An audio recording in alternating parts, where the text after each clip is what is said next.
pada persidangan paling heboh tahun ini yang paling menyedot perhatian publik, tentu saja ini bisa dimenangkan oleh persidangan antara Mbak NM ini melawan Dokter RG. Karena di setiap persidangan pasti terjadi kehebohan.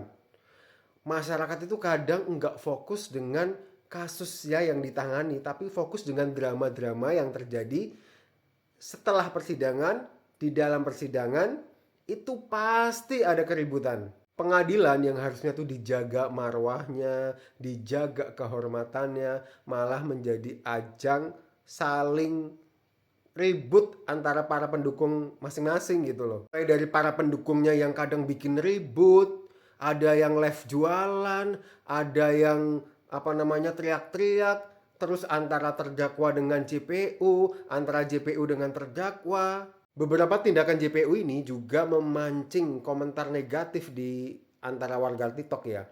Antara lain waktu JPU ini mau memasangkan baju tahanan kepada Mbak Nikita Mirzani. Terus juga waktu JPU ini terlihat merekam Mbak Nikita Mirzani. Tindakan JPU ini dianggap sebagian orang sebagai tindakan yang berlebihan dan tidak wajar gitu. Tapi kita juga nggak tahu ya apakah itu sudah sesuai dengan SOP yang seharusnya dilakukan oleh JPU kepada seorang terdakwa. Belum lagi aksi saling labrak yang mewarnai sidang ini antara pendukung kedua kubu ini ya. Itu juga memperpanjang drama yang terjadi. Sebenarnya kalau kita sadar banyak banget yang mencoba mencari keuntungan dari kasus ini.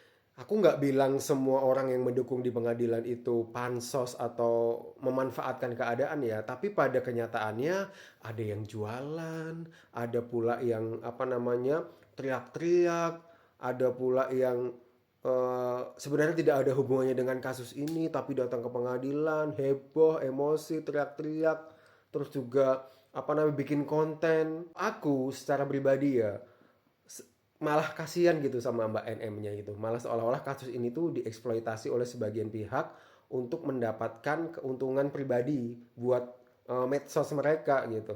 Padahal kalau memang benar-benar mau mendukung ya tidak perlulah bikin keributan, tidak perlulah live-live jualan atau live-live begitu untuk mendapatkan saweran atau apa gitu. Karena sebenarnya kasihan dengan Mbak Nikitanya gitu. Biarkan beliau ini fokus dengan kasusnya, fokus dengan pembela-pembelaannya, begitu pula dengan Dokter RG ini kok fokus dengan apa yang dia tuduhkan, bukti-bukti yang dia punya terhadap tuduhan yang dialamatkan kepada Mbak Nikita. Karena kasus ini semakin panjang melebar kemana-mana, terus juga menarik orang-orang yang pada awalnya mungkin tidak ada kaitannya dengan kasus ini menjadi ikut nimbrung, ikut ribut, ikut mendapatkan apa namanya atensi dari masyarakat gitu. Padahal kalau memang benar-benar tulus mendukung baik Mbak NM-nya ataupun Dokter RG-nya ya fokus aja gitu. Eh, Mungkin kalau mau datang ke pengadilan tidak perlulah live, tidak perlu bikin keributan gitu karena ya jadinya malah masyarakat ini nggak fokus gitu sama kasusnya nanti teralihkan. Mungkin dari beberapa orang yang merasa melakukan itu bakal tersindir ya dengan kontenku ini ya. Tapi ya nggak apa-apa dong gitu. Saya sebagai masyarakat juga mengeluarkan opini saya gitu sebagai orang yang kayaknya kasus ini kok jadinya kemana-mana gitu. Tapi apapun itu kita doakan ya, memang kedua belah pihak ini mendapatkan keadilan seadil-adilnya.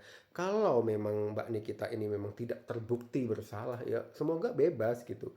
Dan begitu pula dengan pihak seterunya gitu. Kalau memang pihak Dokter RG ini bisa membuktikan apa namanya kejahatan-kejahatan yang dituduhkan kepada Mbak Nikita ya semoga bisa mendapatkan keadilan juga gitu. Tapi apapun kita doakan semoga kasusnya cepat selesai, tidak berlarut-larut. Kasian juga Mbak ini kita punya anak kecil gitu yang mungkin kangen sama mamanya gitu juga nggak bisa kerja gitu. Jadinya ya pokoknya kita doakan aja yang terbaik buat keduanya. Dan orang-orang lain yang memang tidak punya hubungan, tidak punya uh, masalah juga dengan kasus ini tidak ada kaitannya ya jangan memperkeruh keadaan lah jangan memperpanjang dramanya gitu kasihan mbak ini kitanya.